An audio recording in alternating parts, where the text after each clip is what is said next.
आरो दिनै धोनस्री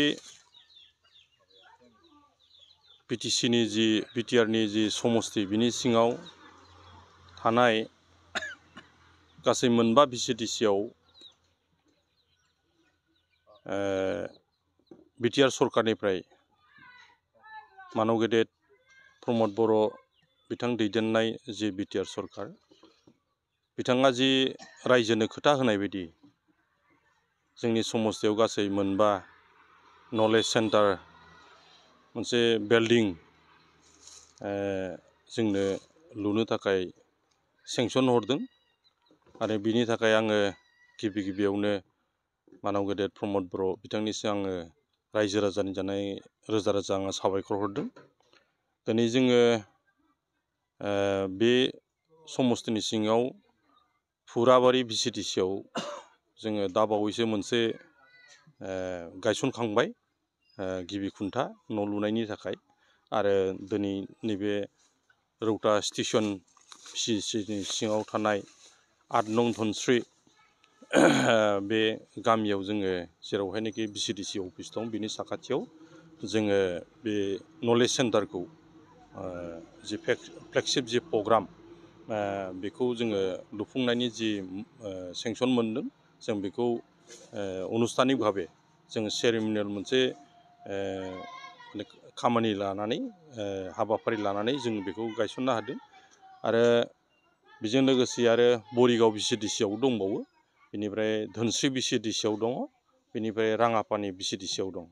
दा बे नलेज सेन्टारखौ लुफुंनानै होयोब्ला मानव गेदेर जोंहा प्रमद बर' बिथाङा जि सान्थौजों बेखौ लुनानै होदों बियो निस्सय जाफुंगोन आरो बेजों ओनसोलनि रायजो राजाफ्रा जथेस्थ'खिनि उपकृत जागोन होननानै जोङो आसा खालामदों। ओंखायनो बिथांनिसिम आङो बेखौ लुफुंनायनि होनायनि थाखाय आरो खोथा होनाय बायदि दिनै बिथाङा मोनसेनि उनाव मोनसे गोबां खामानिफोरखौनो मोनसे थांखि लानानै दिनै मावफुंबाय थादों आरो बेखौ रायजो राजाया नोजोर होबाय थादों आरो जोङो धोनस्री समस्तिनिफ्रायबो बेबायदिनो बिथांनि जि मावथांखि बा बिथांनि जि प्रग्रामफोर बा फ्लेगशिप प्रग्रामफोर बेयाव जोङो जरित जानो हानानै लोगोसेयै जोंनि समस्तिखौबो समान नोजोरै बिथाङा जौगानाय एबा दावगानाय आसनिफोर खामानिफोर गोबां बेबायदिनो जोंनो हरबाय थानानै जोंखौ रायजो राजाखौ सिबिनो थाखाय रायजो राजाखौ उन्नति जाहोनो थाखाय जोंखौ खामानि मावनो जथेस्थ'खिनि जोङो थुलुंगा होदों आरो बेजों लोगोसे रायजो राजायाबो बेयाव उपकृत जानो हादों होननानै आङो जथेस्थ'खिनि आङो फोथायनाय दङ। दिनै बिटिआरनि चिफ मानव गेदेर प्रमद बर' बिथाङा थांनाय 2020 मायथाइनिफ्राय बे माने बिटिआर ओनसोल बा सरकारखौ सालायनायनि दैदेननायनि जि दायथ' लादों दा दायथ' लाखांनायनि उनावहाय बिथाङा 3 बोसोर जादोंब्लाबो 3 बोसोर जादोंब्लाबो फ्राय 20-21 जोंहा माने कभिड-19आवनो भुक्तभोगि जानायनि थाखाय जोङो खामानिखौ मावनो हायाखै आरो थांनाय नैबे 22-23निफ्रायसो जों खामानि मावदों दा बोसोरनै जाबाय। दा बे बोसोरनै जानायाव बिथाङा जेरैबायदि बे ओनसोलखौ जौगाहोनायनि थाखाय जायफोरखौ लायोब्लानोखि पारमानेन्टलि जों जौगानायनि मोनसे माने जांख्लायाव जों गाखोलांनो हायो बेबायदि खामानिफोरखौ बिथाङा दिनै मावबाय थानायखौ जों नुनो मोनदों। मानो होनना बुङोबा बिथाङा बेखौ जौगाहोनायनि थाखाय माखासे आलादायै 6 शेड्युल ओनसोलब्लाबो आलादायै माखासे माने प्रग्रामफोर लानानै फ्लेगशिप प्रग्रामफोर लानानै बा निजा गावहानो आसनि माने खालामनानै बिथाङा बेफोरनि खामानिखौ मावफुंबाय थानायखौ जोङो नोजोर होबानो जोङो मिथिनो हायो आरो बेजों लोगोसे जोंबो दिनै बेयाव उपकृत जादों रायजो राजाफ्राबो उपकृत जादों। दा बेफोरनि मादाव जेनेबा अनसाय बिथांखि बोसोरसेयाव 200 मोनसे समस्तियाव बेखौ आइजोफोरनो हरनाय जायो 5,000 खरि फ्राय दिनै बोसोरथाम जाबाय बेफोरखौ जोङो आइजोफोरनो जों होनो हादों। गियान सोरां बिथांखि दङ बेखौबो बिथाङा स्टुडेन्टफोरनो जायफ्रा माने हायार इडुकेसनाव जों माने स्टाडि खालामगासिनो दं, सोरबा कलेजाव फरायगासिनो दं, इउनिभारसिटि फरायगासिनो दं, बिसोरनो बोसोरसेयाव 200 खरि मोनसे समस्थियाव हरो। बेखौबो जोंनि समस्थियाव हरदों। आरो सारा बिटिसिआव गासै 40टा समस्ति दं। फ्राय बोसोरसेयाव 8,000 खरि हरनाय जायो। 8,000 एबा बोसोरथामाव जों 24,000 स्टुडेन्टफोर अलरेडि होनायखौ जोङो मिथिनो मोन्दों।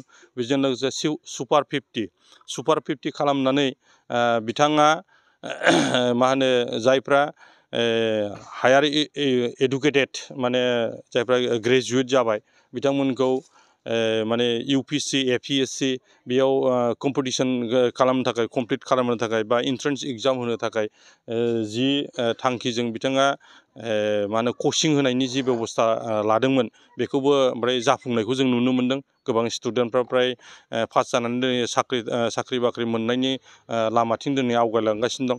आरो बिनि अनगायैबो दा मोजां आरो मोनथामसो आरो खामानि बिथाङा बे साननैसोनि गेजेराव बेखेवना होनो थाखाय बा गायसनना होनो थाखाय खामानि मावनो होनो थाखाय बिथाङा बेखौ आखायाव लादों। जेनेबा नैबे नलेज सेन्टार, बे नलेज सेन्टाराव बेयो मोनसे आरो बेवहाय जिथु जोंहा जोंनि समस्तिफोराव मिथिं दावथिंफोर खालामनो थाखाय मेल मिथिं खालामनो थाखाय जुथुमा खुंनो थाखाय बेबायदि मोजां अडिट'रियाम बा मिटिं हलफोर गैया।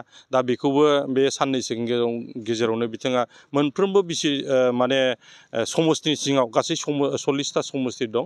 40टा समस्तियावबो अडिट'रियाम मोनसे सुजित नार्जारि मेम'रियेल हिसाबै बिथाङा बेखौ लुफुंनायनि थांखि लादों। आरो मोनफ्रोमबो समस्तियाव गासै 40टा समस्तियावबो जोंनि जाखांफुनाय सेंग्रा सिख्लाफोर जायफ्रा माने गेलेनो थाखाय मोजां स्कप मोनाखै, मोजां फिल्ड गैया, मा गैया। दा बेफोरनि थाखाय जोंनि ओनसोला जितु गोसो दङब्लाबो उपजुक्त माने अबस्था गैयिनि थाखाय, उपजुक्त बेबस्था गैयिनि थाखाय जोङो खेला धुलायाव जोङो नांगौबायदि जों माने आवगायलांनो हायाखै। दा बिनि थाखायनो बिथाङा बे नोजोरखौ होनानै मोनफ्रोमबो समस्तियाव मोनसे मिनि स्टेडियाम खालामनायनि खोथा होदों। आरो बेखिनिखौबो बिथाङा मावफुंगोन होननानै जों आसा खालामदों। आरो बिनि अनगायैबो बिथाङा खेलानि खेथ्रआव जिहेथु जोंहा फुटबला जोंनि फुरा बर'फोरनि बा बे ओनसोलनि माने फुरा मोजां मोनजानाय, बे बयबो फुटबलखौ बयबो मोजां मोनो। आरो गामि दरफ्रोमबो बर' गामियावथ' फ्राय फुटबल गेलेयो। बिनि थाखायनो बे फुटबल गेलेग्राफोरखौ इनकारेज खालामनायनि थाखाय बा जौगाहोनायनि थाखाय आरो नेसनेल लेभेलाव जोंहा जाहाथे जोङो कम्पिटिसनाव थांनो हायो, गेलेगिरि हिसाबै थांनो हायो। बिनि थाखाय बिथाङा ISPL 10टा 6 सिडुल, नर्थ इस्टनि 10टा 6 सिडुलखौ लानानै बिथाङा ISPL खालामना होबाय। बेबो खोब बाख्नायथाव। दा बेफोरबायदि माने फ्लेगशिप प्रग्राम बा बेबायदि जौगालु खामानिफोर दा बिथाङा गावनो माने तैयार खालामनानै 6 सिडुल हिसाबै बिथाङा बेफोरखौ मावफुंनायनि जि माने थांखि लादों, निस्सय बेफोरखौ जुदि फारि फारि मावफुंनो हायोबा जथेस्थ'खिनि बे ओनसोला फैबाय थानाय दिनाव जौगालांनो हागोन। आरो जोंबो स्टेट बा नेसनेल इन्टारनेसनेल लेभेलाव बे ओनसोलनिफ्रायबो फरायनायावनो जा, साख्रि बाख्रि मावनायावनो जा, बा नलेज बुथुमनायावनो जा, खेला धुलायावनो जा, फारफ्रोमावबो जोंनि बे बिटिआर ओनसोलनि नागरिकफ्रा जौगालांनो हागोन होननानै जोङो आसा खालामदों। आरो गोबां रायजो राजायाबो बेखौ बाख्नायदों, बयबो गनायदों। आरो दिनै प्रमद बर'नि दैदेननायाव बा गबिन्द चन्द्र बसुमतारिनि जि दैदेननाय जि बिटिआर सरकार, बेयो दिनै फ्राय 3 बोसोराव सबसे साबसिन खामानि मावनो हादों। बेनो जाहैबाय सान्ति स्थापन। बेयाव फ्राय दिनै बे थांनाय 3 बोसोराव जथेस्थ'खिनि बेयाव जेरैबायदि सिगाङाव माने गावजों गाव नागरिकनि गेजेराव जि फोथायलायनाय गैयामोन, दिनै बेखौ गासैनिबो गेजेराव दिनै माने प्रमद बर' बिथाङा सरकाराव फैनाय लोगो लोगो बिथां दैदेननाय सरकार बिटिआर सरकारा दिनै रायजो राजानि गेजेराव मोनसे जोङो बे ओनसोलनि नागरिक हिसाबै जोंनो सान्ति नांगौ होननानै जि मोनसे माने लुबैनाय दंमोन, बेखौ सान्तिखौ बिथाङा गायसनना होनो हाबाय। मोनफ्रोमबो जाथिनि गेजेराव, मोनफ्रोमबो रावारिनि गेजेराव दिनैहाय बयबो माने गोजोनै थानो हानायनि मोनसे परिबेक आरो बेवहाय गणतान्त्रिक भाबे बयबो नागरिक हिसाबै थांना थानायनि जि अधिकार बेखिनिखौ होनो हाबाय होननानै गोबां रायजो राजा बुद्धिजिबिफ्रानो दिनै बाख्नायसोदों। ओंखायनो फैबाय थानाय दिनाव बिथाङा बेबायदि खामानि मावलांबाय थायोब्ला निस्सय बिथाङा बयजोंबो अनसायजाबाय थागोन होननानै आङो फोथायनाय दङ।